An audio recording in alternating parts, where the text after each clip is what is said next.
Stray is a game that everyone's been talking about lately, even the big guys, which is odd because it's a game where you play as a cat, and as such, you spend the length of the gameplay staring into its furry sphincter. You can play it for free on PS4, or you can get it on PC and pay money for it, but the question is, should you do either of these things? Because after all, time is money. The internet says you should play it, and we all know how the internet is, ready to spread her legs for anyone with a tenner in their socks. So let's find out why the internet is sucking on cat schling-a-dang-a-ding-dong lately. As always, I try to keep these videos spoiler-free, so watch without worry. If you like this content, subscribe and stick around for the deals at the end of the video.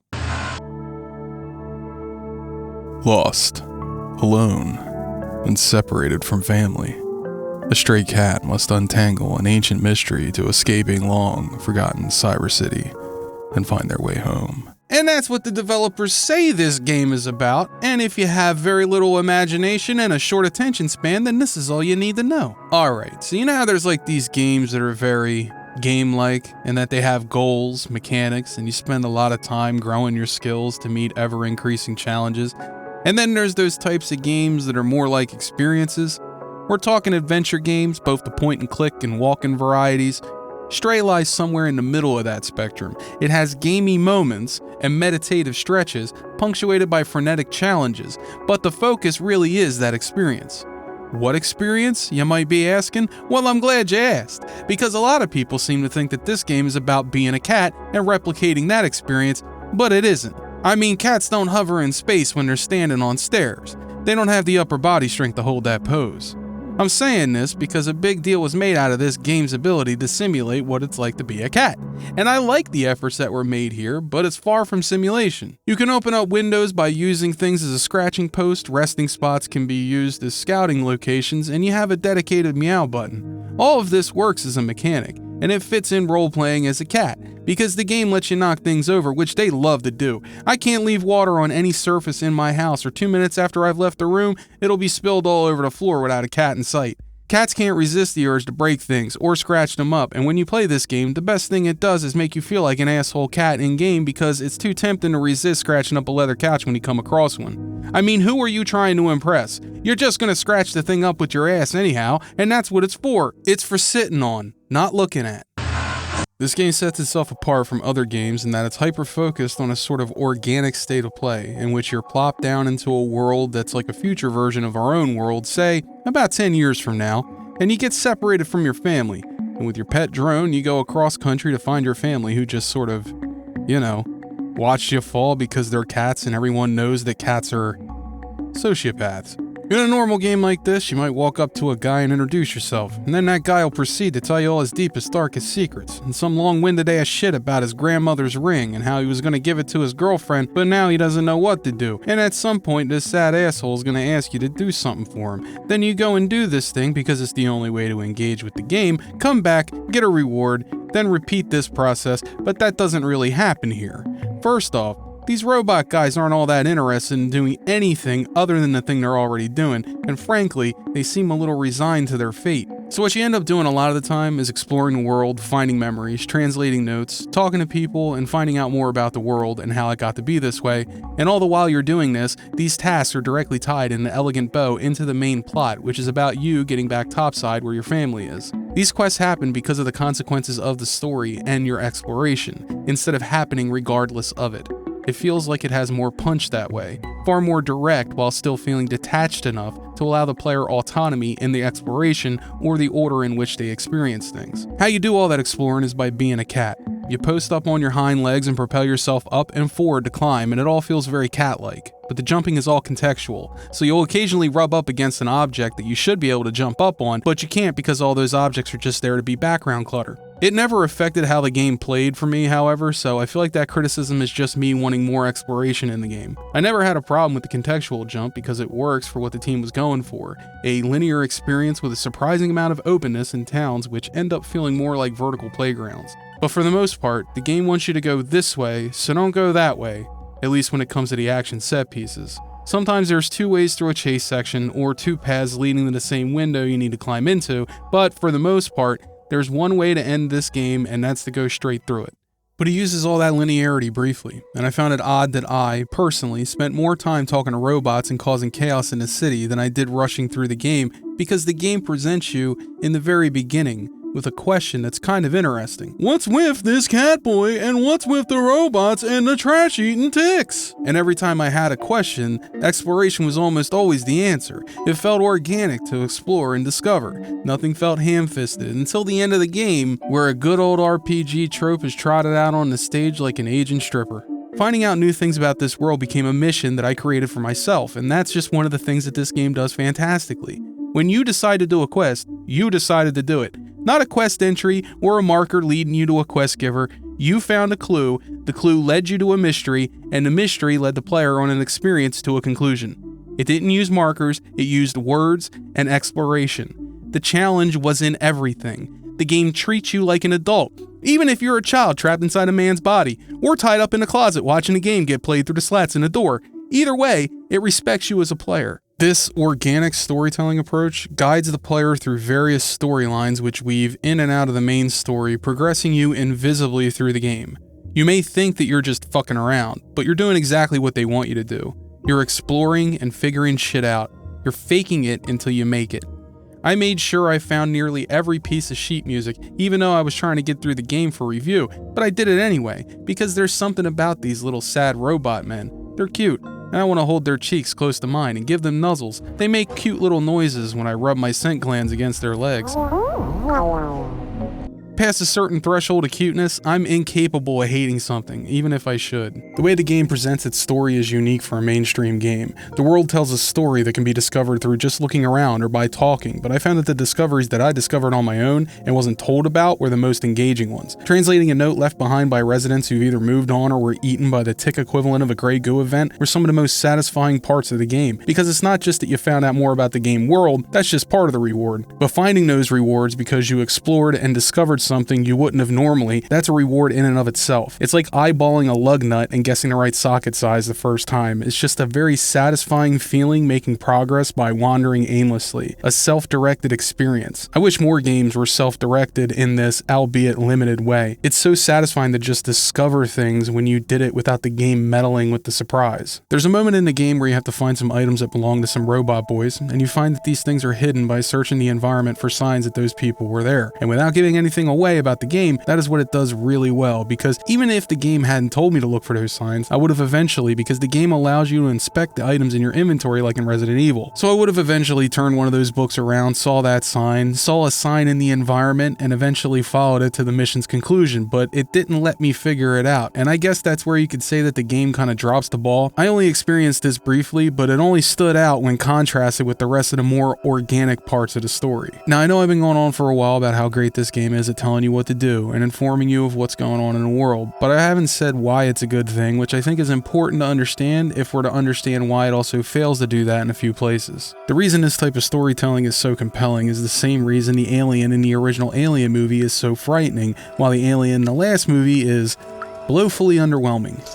The original Alien left things up to your imagination. They only showed glimpses of this thing, and your imagination filled in the gaps so much more effectively than a director ever could have, and the same goes for the story in Stray. See, the world conveys the story really well. It shows you glimpses of what happened through environmental storytelling, and my mind was busy filling in all the blanks. Then I spoke to a robot, and he said exactly the same thing that I had already figured out on my own, and for some reason, which I can't really explain, it diminished the effect of that feeling. Perhaps because it made this discovery that I had made feel much less like I figured out something and more like I just figured it out before I was told explicitly. I mean, this story, the world building, all of it is so strong that it didn't need to tell its story. It just needed to show it. And the fact that the story resorted to telling instead of showing somehow cheapens the feeling. It's like mystery is a tea bag steeping in boiling water, but the bags get taken out before the tea's ready, and it just ends up tasting like water. It's not something that ruined the experience, well, let's say, cheapened it just a smidge. It's a case of a game overtelling its story in order to not lose people who couldn't follow what was happening. It's not to say that I have a problem with the narration, it's actually quite good. I love the origin story, the little tick creatures, and all the personal stories, but I felt like the mystery of the world was so compelling that I wish it hadn't been spoiled for me until much further into the game. The game is meditative to play. The ambiance, the feeling that is conveyed in this foggy, dark, graffiti-sprinkled city juxtaposed by watching your cat nap on a shelf. The game has a feel to it that encourages a relaxed playstyle because action is not the default, exploring is. And as such, you're able to take in the sights, progress at your own pace. And for me, it's refreshing that a game can come out in this day and age and not have a midlife crisis halfway through development and end up mounting a rocket launcher on a cat's back and calling it one bad pussy or some dumb shit.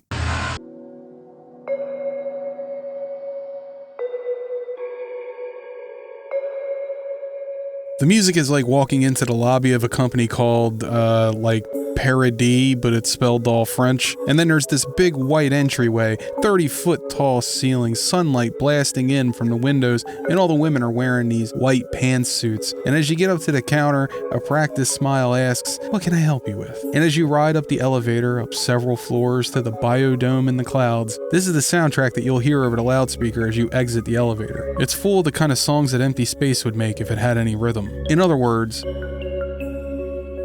it's relaxing to listen to.